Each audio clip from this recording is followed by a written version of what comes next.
নমস্কার, খবর ত্রিপুরায় আপনাদের স্বাগত। আপনাদের সাথে আমি বিনা। প্রথমে দেখে নিচ্ছি খবর শিরোনাম। নিবেদন করছে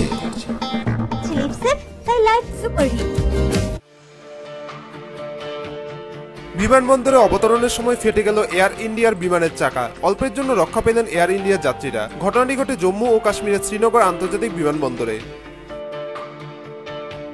এক র্যাঙ্ক এক পেনশন চালুর ব্যাপারে মোদির দেওয়া প্রতিশ্রুতি পূরণ না হওয়ায় এর দাবিতে অনশনে বসেছেন অবসরপ্রাপ্ত সামরিক কর্মীরা। ফের কাশ্মীরের সোপোরে অজ্ঞাত পরিচয় বন্দুকবাজের হামলা। এই ঘটনায় মারা গিয়েছেন এক প্রাক্তন জঙ্গি সহ 4 জন। এখনই নিচ্ছে ছোট্ট একটি বিজ্ঞাপন বিরতি। সঙ্গে থাকুন খবর ত্রিপুরা।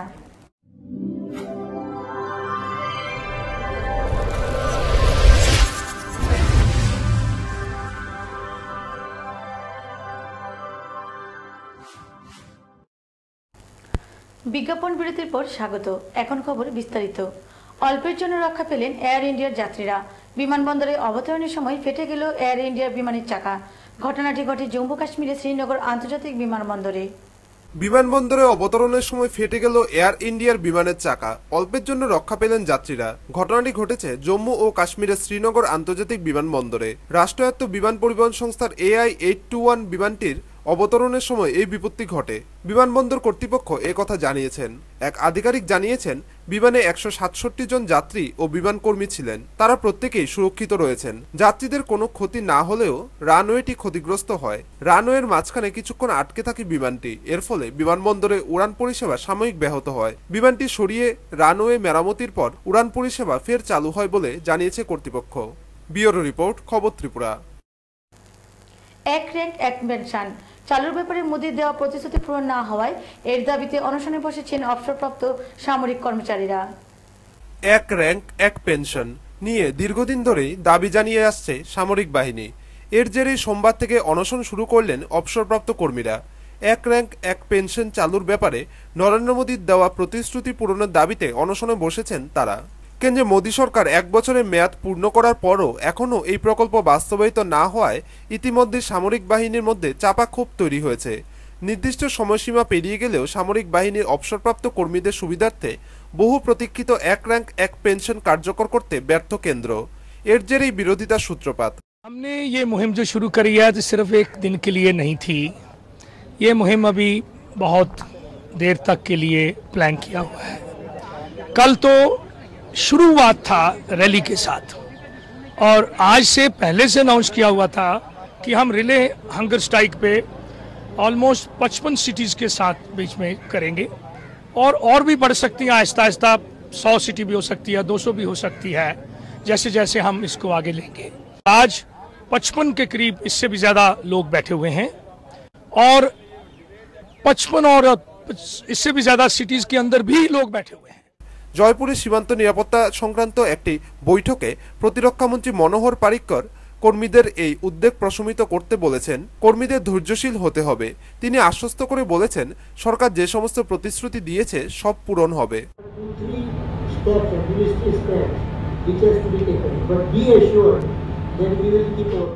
এই প্রকল্পটি কার্যকর হলে প্রায় 22 লক্ষ কর্মী, 6 লক্ষেরও বেশি বিধবা যাদের স্বামী যুদ্ধে নিহত হয়েছেন তারাও সুবিধা পাবেন। ব্যুরো রিপোর্ট, খবর ত্রিপুরা। ফের কাশ্মীরের সুপুরে অজ্ঞাত পরিচয় বন্দুকবাজের হামলা। এই ঘটনায় মারা গিয়েছেন এক প্রাক্তন জঙ্গি সহ 4 জন। গত 7 দিন ধরে সুপুরে হামলা চালাচ্ছে জঙ্গিরা, যদিও কোনো জঙ্গি গোষ্ঠী এই ঘটনার দায় স্বীকার করেনি। ফের কাশ্মীরের সোপোরে অজ্ঞাত পরিচয় বন্দুকবাজের হামলা। এই ঘটনায় মারা গিয়েছেন এক প্রাক্তন জঙ্গি সহ 4 জন। গত 7 দিন ধরেই সোপোরে হামলা চালাচ্ছে জঙ্গিরা। পুলিশ সূত্রে খবর, ইজাজ আহমেদ রেশি নামে ওই প্রাক্তন জঙ্গি সোপোরে শহরের মুন্ডজি এলাকার বাসিন্দা। খুব কাছ থেকে তাকে গুলি করা হয়। এর জেরেই মৃত্যু হয় তার। যদিও এখনো পর্যন্ত কোনো জঙ্গি গোষ্ঠী এই ঘটনার দায় স্বীকার করেনি। গত 1 সপ্তাহ ধরে সোপোরে শহরে একের পর এক হামলা চালাচ্ছে দুষ্কৃতীরা। রবিবার সকালে সোপোরের বাদামিবাগ এলাকায় মেহরাজ উদ্দিন ভাট নামে এক পোল্ট্রির দোকানদারকে গুলি করে খুন করে হিজবুল মুজাহিদিন নামে এক সন্দেহভাজন বন্দুকবাজ। এর আগে গত শুক্রবার রাতে অপর এক দোকানদারকে খুন করে উগ্রপন্থীরা। মঙ্গলবার তেহরিক-ই-হুরিয়তের সমর্থক এক সরকারি কর্মীকেও হত্যা করা হয় সোপোরে। ব্যুরো রিপোর্ট, খবর ত্রিপুরা। ভারতের ছাত্র ফেডারেশন উপজাতি ছাত্র ইউনিয়ন সোনামুড়া বিভাগীয় কমিটির উদ্যোগে 2015 সালে মাধ্যমিক ও উচ্চ মাধ্যমিক পরীক্ষায় প্রথম বিভাগে উত্তীর্ণ ছাত্রছাত্রীদের সংবর্ধনা দেওয়া হয় সোনামুড়া টাউন হলে। পাশাপাশি যারা শিক্ষার এক অনন্য নজির গড়েছেন তাদেরও এদিন সম্মানিত করা হয়। উপস্থিত ছিলেন মন্ত্রী ভানুলাল সাহা ও বিধায়ক শ্যামল চক্রবর্তী সহ অন্যান্য বিশিষ্টজনেরা। ভারতের ছাত্র ফেডারেশন উপজাতি ছাত্র ইউনিয়ন সোনামুড়া বিভাগীয় কমিটির উদ্যোগে 2015 সালের মাধ্যমিক ও উচ্চ মাধ্যমিকে প্রথম বিভাগে উত্তীর্ণ ছাত্রছাত্রীদের মেধাকৃতি সংবর্ধনা অনুষ্ঠান অনুষ্ঠিত হয় সোনামুড়া টাউন হলে। পাশাপাশি আরও বাড়তি সংবর্ধনা দেয়া হয় ওই সকল কৃতীদের যারা সোনামুড়াতে একটি অনন্য নজির সৃষ্টি করে। তারা হলেন গৌরী চক্রবর্তী, তিনি 23 বছর পর পরীক্ষা দিয়ে উচ্চ মাধ্যমিকে ভালো ফল করে। অন্য আরেকজন হলেন রত্না দেবনাথ, তিনি 17 বছর পর উচ্চ মাধ্যমিকে পরীক্ষা দিয়ে ভালো ফল করেন। এবং অন্য আরেকজন মহিলা হলেন তিনি, যিনি তার 16 ঘন্টা সদ্যজাত শিশুকে আশাকর্মীর কোলে দিয়ে পরীক্ষা দিয়ে ভালো ফলাফল করেন। তিনি হলেন নাসরিন সুলতানা। তারাই হলো শিক্ষার একটি নতুন দৃষ্টান্ত। তাদের হাতে পুরস্কার তুলে দিয়ে তাদের সম্মানিত করেন অর্থ ও তথ্য সংস্কৃতি দপ্তরের মন্ত্রী ভানুলাল সাহা। উক্ত অনুষ্ঠানে প্রধান অতিথির ভাষণে মন্ত্রী ভানুলাল সাহা বলেন, একটা সময় ছিল যখন মেয়েদের স্থান ছিল কেবল পর্দার আড়ালে, কিন্তু বর্তমানে মেয়েরা ছেলেদের তুলনায় অনেকটা এগিয়ে। পাশাপাশি তিনি আরও বলেন,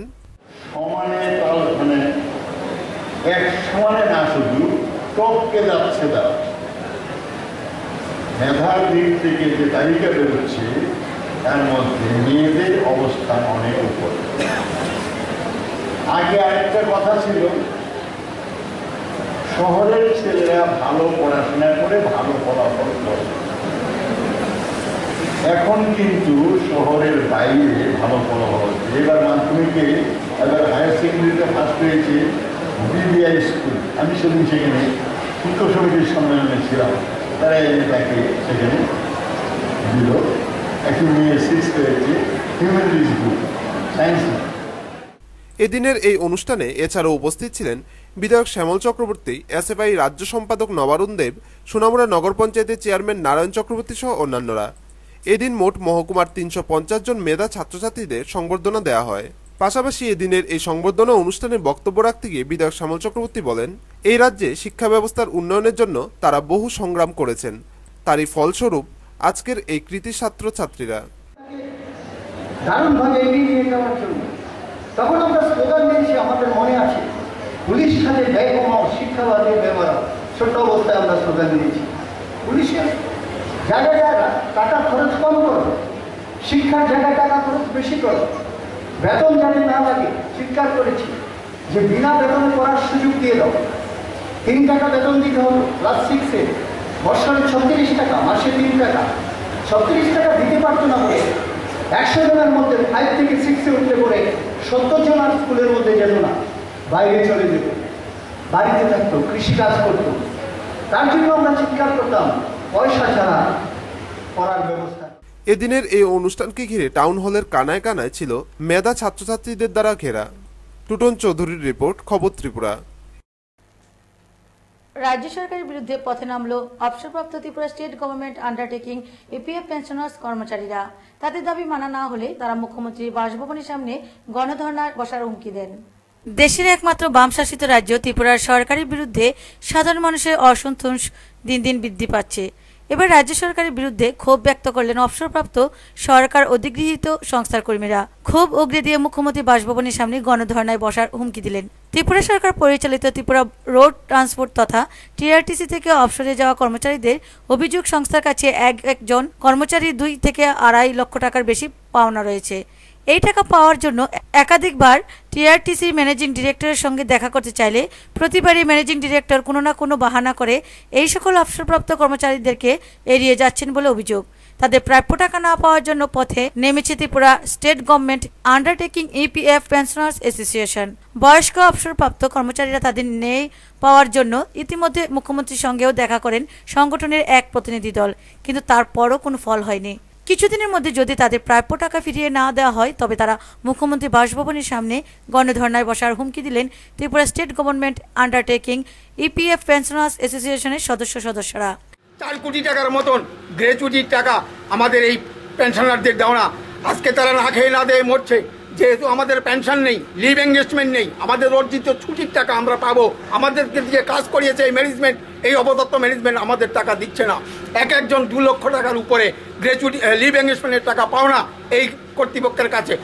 আপনারা জানেন, আপনাদের বাড়িতে যদি একটা দিন মজুর কাজ করে তাহলে সন্ধ্যাবেলা তাকে টাকা দিতে হয়, অথচ আমরা আজকে একজন 5 বছর 6 বছর চাকরি করে এখান থেকে রিটায়ারমেন্টে গিয়েছি, আমাদের টাকা লিভ এঙ্গেজমেন্টের টাকা দিচ্ছে না, আমাদের কাজ করানোর টাকা। তাই অনতিবিলম্বে যদি আমাদের এই দাবিগুলি এই ম্যানেজমেন্ট কর্তৃপক্ষ না পূরণ করেন এবং মুখ্যমন্ত্রীর কাছে যে কথাগুলো আমরা বলে এসেছি, আমরা অচিরেই মুখ্যমন্ত্রীর বাসভবনে গণধর্ণা ছাড়া আমাদের আর কোনো রাস্তা খোলা রইল না। কারণ এই নিয়েই আমরা আগামী দিনে মুখ্যমন্ত্রীর বাসভবন পর্যন্ত আমরা যাব। এখন দেখার বিষয়, সারা জীবন রাজ্য সরকারের জন্য উৎসর্গ করে জীবনের শেষ লগ্নে আসা মানুষগুলি সাহায্যের জন্য দেশের মধ্যে ব্যতিক্রমী মুখ্যমন্ত্রী কোনো পদক্ষেপ গ্রহণ করেন কিনা। ব্যুরো রিপোর্ট, খবর ত্রিপুরা। এক গোপন খবরের ভিত্তিতে খোয়াই থানার পুলিশ থানা সংলগ্ন আমলাপাড়াতে দীপঙ্কর বণিকের বাড়ি থেকে উদ্ধার করে প্রচুর বিলেতি মদ, নেশা ট্যাবলেট এবং কোরেক্স বোতলের চিপি। যদিও দীপঙ্করকে আটক করতে পারেনি পুলিশ। নেশা সামগ্রীতে গ্রাস করে নিচ্ছে গোটা খোয়াই মহকুমার একটি বৃহৎ অংশ। খোয়াই থানার অন্তর্গত বহু এলাকায় প্রকাশ্যে মদ, ট্যাবলেট, কোরেক্স ও ফ্যান্সিডিল বিক্রি চলছে। মাঝে মধ্যে পুলিশের হাতে আসছে কিছু নেশা সামগ্রী। শনিবার বিকেলে খোয়াই থানার পুলিশ গোপন সংবাদের ভিত্তিতে থানা সংলগ্ন আমলাপাড়াতে দীপঙ্কর বণিকের বাড়িতে রেড করে। পুলিশ ওই বাড়ি থেকে উদ্ধার করে প্রচুর বিলেতি মদ, নেশার ট্যাবলেট এবং কোরেক্স বোতলের ছিপি। পুলিশ দীপঙ্কর বণিকের বাড়ি থেকে এই নেশা সামগ্রী উদ্ধার করতে পারলেও পারেনি দীপঙ্করকে আটক করতে। পুলিশের ভাষায় দীপঙ্কর পলাতক। দীপঙ্করের বাড়ি থেকে কোরেক্সের বোতলের চিপি উদ্ধার নিয়ে পুলিশের সন্দেহ যে বাড়িতেই মেশিনের সাহায্যে কোরেক্সের সঙ্গে নেশা জাতীয় কিছু মিশিয়ে বাংলাদেশে বিক্রি করছে। উল্লেখ্য, খোয়াই পুরাতন বাজার এলাকায় একটি বিলেতি মদের দোকান থাকলেও ইদানিং ওই দোকানের রেজিস্ট্রেশন না থাকাতে ওই দোকান বন্ধ থাকছে। এলাকার সাধারণ মানুষের অভিযোগ, সুভাষ পার্কের একটি মদের দোকান থেকে অবৈধভাবে মদ এনে ওই দোকানের পেছন দিকে দেদার বিক্রি চলছে। আর দীপঙ্কর ওই পুরাতন বাজারের বন্ধ মদের দোকান থেকে মদ নিয়ে বাড়িতেই গোডাউন তৈরি করে নিচ্ছে। ব্যুরো রিপোর্ট, খবর ত্রিপুরা। বিশ্ব রক্তদাতা দিবস উপলক্ষে সোনামুড়া নগর পঞ্চায়েতের হল ঘরে এক আলোচনা সভার আয়োজন করা হয়। উপস্থিত ছিলেন সিপাহীজলা জেলা সভাধিপতি ফখরুদ্দিন আহমেদ সহ অন্যান্যরা। 14 জুন বিশ্ববিখ্যাত বিজ্ঞানী কার্ল মার্কসের জন্মদিন উপলক্ষে পালন করা হয় বিশ্ব রক্তদান দিবস। আর এই উপলক্ষে সোনামুড়া নগর পঞ্চায়েতের হল ঘরে আয়োজন করা হয় এক আলোচনা সভার। উক্ত আলোচনা সভার প্রদীপ জ্বালিয়ে শুভ সূচনা করেন সিপাহীজলা জেলা সভাধিপতি ফখরুদ্দিন আহমেদ। এছাড়া উপস্থিত ছিলেন সিএমও চিতম দেববর্মা, টিএসআর 11 নং ব্যাটালিয়নের কমান্ড্যান্ট মানিক দাস, সোনামুড়া নগর পঞ্চায়েতের চেয়ারম্যান নারায়ণ চক্রবর্তী সহ অন্যান্যরা। এদিন উপস্থিত সকলের উদ্দেশ্যে বক্তব্য রাখতে গিয়ে সিএমও চিতম দেববর্মা বলেন, কোনো মহিলা যদি গর্ভবতী অবস্থায় থাকে তখন দেওয়া উচিত না, আর ডেলিভারির 1 বছরের মধ্যে দেওয়া উচিত না। কোনো মহিলা সন্তান প্রসবের 1 বছরের মধ্যে তার দেওয়া উচিত না। কেউ বাচ্চাকে দিচ্ছে ব্রেস্ট ফিডিং, কোনো মহিলা যদি থাকে তখন সে দেওয়া উচিত না। এদিন সোনামুড়া শহরের বিভিন্ন অংশের যুবক যুবতীরা এই আলোচনা সভায় অংশগ্রহণ করেন। এই অনুষ্ঠান সম্পর্কে বলতে গিয়ে জেলা সভাধিপতি ফখরুদ্দিন আহমেদ বলেন, আজকে যে ব্লাড দেওয়ার উদ্দেশ্য হলো ব্লাড দিবসে অ্যাওয়ারনেস করা, মানুষকে সচেতন করা এবং মানুষকে ব্লাড দিলে কি হবে এবং কারা দিতে পারবে কারা দিতে পারবে না, এই সমস্ত নিয়ে আজকের এই কনভেনশনের মূল উদ্দেশ্য।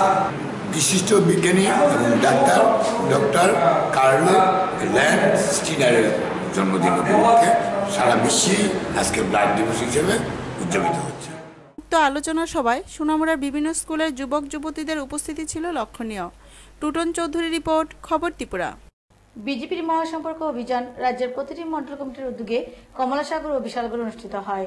এই সব অভিযানে উপস্থিত ছিলেন সিপাহীজলা জেলা জনতা পার্টির পর্যবেক্ষক বিদ্যুৎ ঘোষ সহ অন্যান্য নেতৃত্বরা।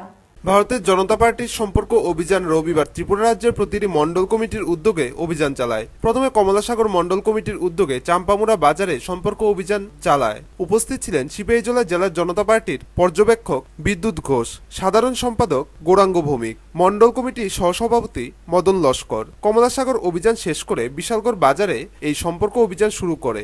সেখানে উপস্থিত ছিলেন জেলা কমিটির পর্যবেক্ষক বিদ্যুৎ ঘোষ জানান, ভারতীয় জনতা পার্টির মোবাইল ফোনে যারা মিস কল দিয়ে সভ্যপদ নিয়েছিলেন, রবিবার থেকে মণ্ডল কমিটির উদ্যোগে রাজ্যের প্রতিটি মণ্ডলে একদিনে সেই অভিযান চালানো হয়। ভারতীয় জনতা পার্টির মেম্বারশিপ হয়েছে, নাম্বারটি ছিল 180026622020। এই নাম্বারে সারা ভারতবর্ষে 11 কোটির উপর ভারতীয় জনতা পার্টির মেম্বারশিপ হয়েছে। তো এই যে মেম্বারশিপ হয়েছে সারা ভারতবর্ষে প্রত্যেক রাজ্য থেকে হয়েছে। ত্রিপুরা থেকে আমাদের 1,70,000 মেম্বার হয়েছে। তো 1,70,000 মেম্বারের মধ্যে অনলাইনে আমাদের 55,000-এর উপরে মেম্বার হয়েছে এবং বিভিন্ন বিধানসভা থেকে মেম্বার হয়েছে। তো এই যে মেম্বারশিপ হয়েছে অনলাইনে, এই মেম্বারশিপ কারা নিয়েছে তাদের সাথে আমাদের কোনো সম্পর্ক নেই। তাদেরকে বিজেপিতে আনার জন্য এবং তাদেরকে ভারতীয় জনতা পার্টির কার্যক্রমের অংশগ্রহণ করানোর জন্য আমরা এই জনসম্পর্কের মাধ্যমে তাদের সাথে আমরা মিলিত হব এবং তাদের সাথে আমরা ভাব বিনিময় করব। ভারতীয় জনতা পার্টির কাজে তাদেরকে নিয়ে আসব। ব্যুরো রিপোর্ট, খবর ত্রিপুরা। আবারও তেলিয়ামুড়া বিক্রয়কর দপ্তরের হাতে ধরা পড়ল বেআইনিভাবে কর ফাঁকি দিয়ে রাজ্যে নিয়ে আসা বিভিন্ন সামগ্রী ভর্তি 12 চাকার লরি।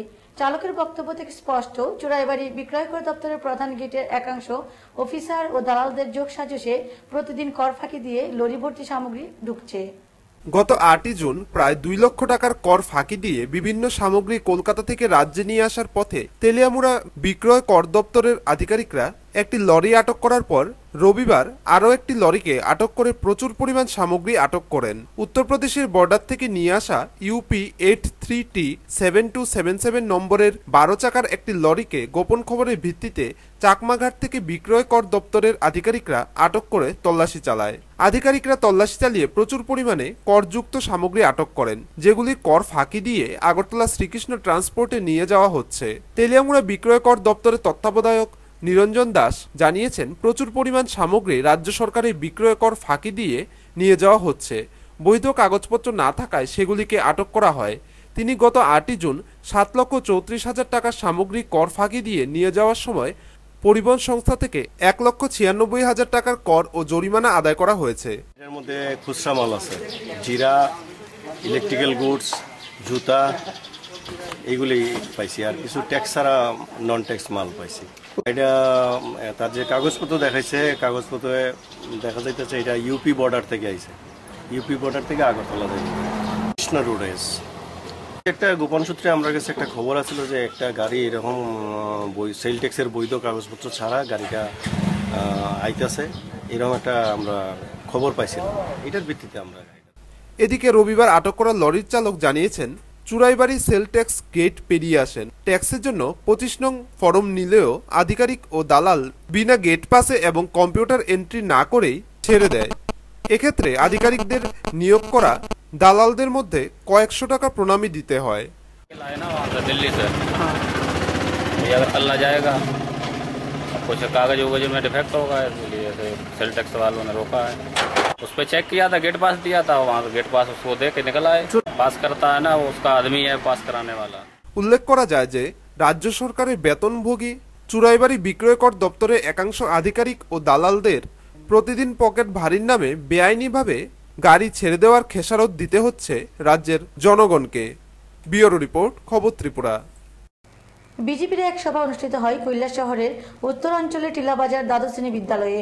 এদিন সভায় উপস্থিত ছিলেন বিজেপির রাজ্য সভাপতি সুদীন্দ্র দাশগুপ্ত সহ অন্যান্য নেতৃত্বরা। কৈলাসহরের উত্তরাঞ্চলে টিলাবাজার দ্বাদশ শ্রেণী বিদ্যালয়ে ভারতীয় জনতা পার্টির এক সভা অনুষ্ঠিত হয়। ভারতের প্রধানমন্ত্রী নরেন্দ্র মোদী ও বিজেপির সভাপতি অমিত শাহের নেতৃত্বে জনসংযোগ ও বিজেপির ভারতীয় জনতা পার্টির বর্ষপূর্তি উপলক্ষে কেন্দ্রীয় সরকারের 1 বছরের জনগণের কল্যাণের কাজ নিয়ে বিস্তারিত আলোচনা করা হয়। সভায় উপস্থিত ছিলেন বিজেপির রাজ্য সভাপতি সুদীন্দ্র দাশগুপ্ত, বিজেপি ত্রিপুরা রাজ্যের সাধারণ সম্পাদক গৌরাঙ্গ পাল, ঊনকোটি জেলার পর্যবেক্ষক পান্নালাল শর্মা। তাছাড়াও উপস্থিত ছিলেন রাজ্য কমিটির সদস্য সঞ্জীব ভট্টাচার্য, ভগবান দাস, ঊনকোটি জেলার সভাপতি রঞ্জন শীল, ঊনকোটি জেলার সম্পাদক বিমল কর প্রমুখ। উক্ত সভায় ভাষণ রাখতে গিয়ে প্রধান বক্তা তথা বিজেপির রাজ্য সভাপতি সুদীন্দ্র দাশগুপ্ত বলেন,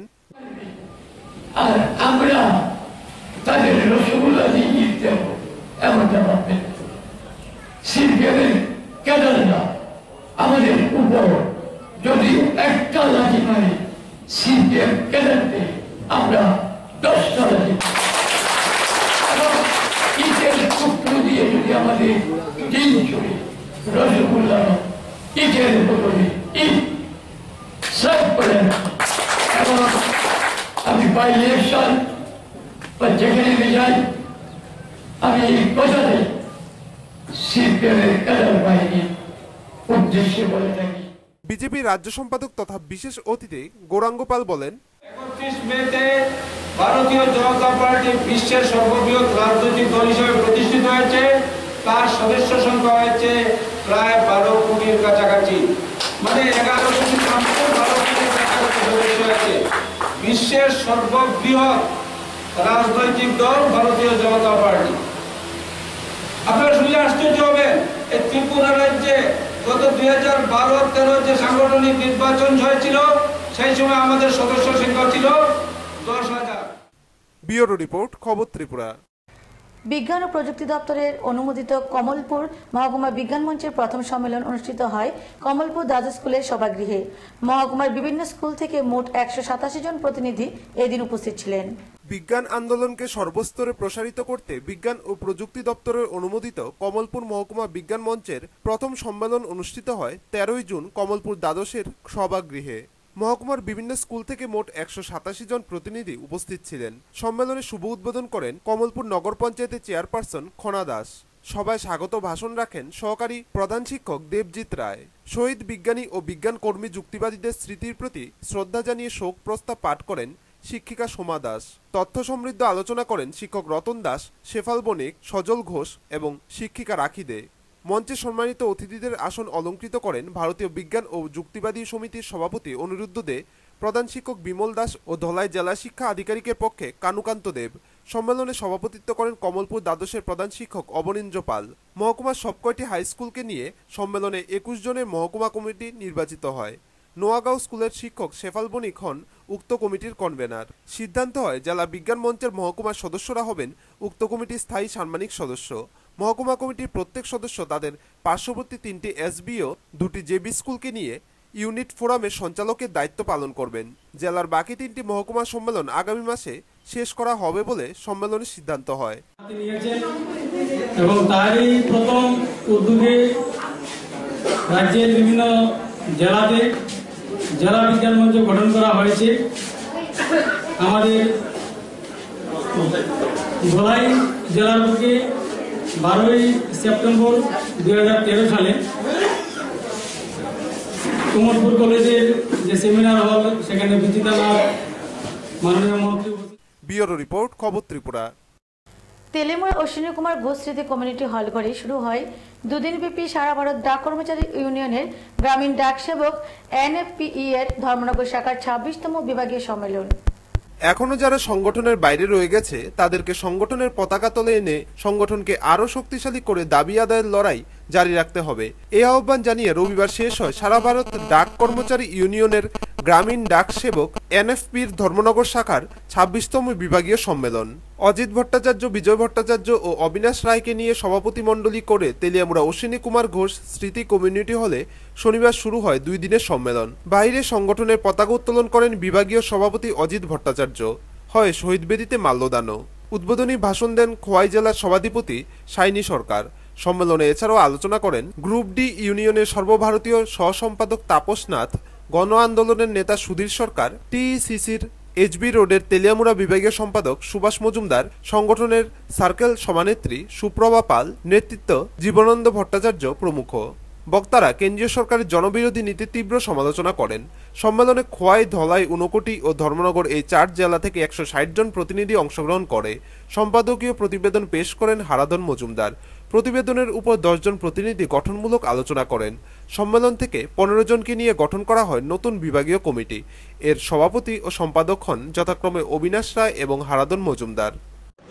রেগুলার করা আমাদের 10টা দাবির মধ্যে একটা দাবিও পূরণ হচ্ছে না। বিভিন্ন সময়ে আমরা বিভিন্ন দাবি করি, কেন্দ্রীয় সরকার আমাদের আশ্বাস দেয়, কিন্তু কেন্দ্রীয় সরকার কোনোদিনই আমাদের কোনো আশ্বাস পূরণ করেন না। সর্বশেষ আমাদের যেটা নিয়ে আমাদের আন্দোলন চলছে, তলোয়ার কমিটির রিপোর্টকে সর্বসম্মতিভাবে কেন্দ্রীয় সরকার গ্রহণ করুক। কিন্তু এই তলোয়ার কমিটির রিপোর্টটা নিয়েও উনি বিভিন্ন সময় তালবাহানা করছেন।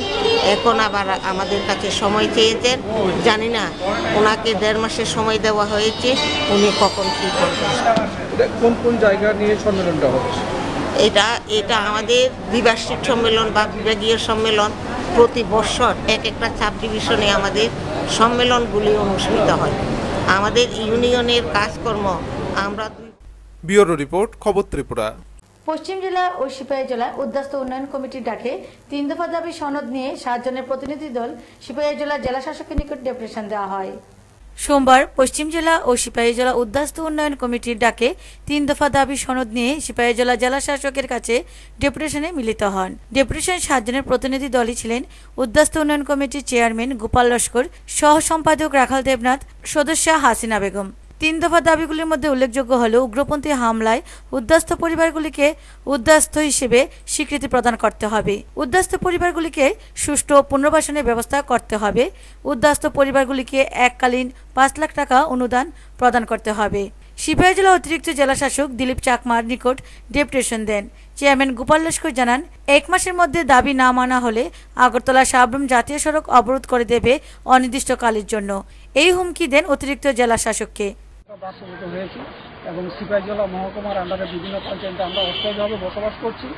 আমরা বহুবার এই ডিএমের সাথে সংগঠন হয়েছিলাম, নবনিযুক্ত ডিএমের সাথে আমরা মনে করছিলাম একটা সাক্ষাৎ করবো। দুর্ভাগ্য আমাদের পালাম না, আমরা এই ডিএমের সাথে আমরা সাক্ষাৎ করে আমরা 3 দফা দাবির জন্য সাবরুম এবং আগরতলা রোড আমরা অনির্দিষ্টকালে বন্ধ করে দেবো। আমরা এই ডিএম সাহেবকে 1 মাসায় আমরা উল্লেখ করেছি। ব্যুরো রিপোর্ট, খবর ত্রিপুরা। খবর শেষ করার আগে আবার দেখে নিচ্ছি খবর শিরোনাম। খবর শিরোনাম নিবেদন করছে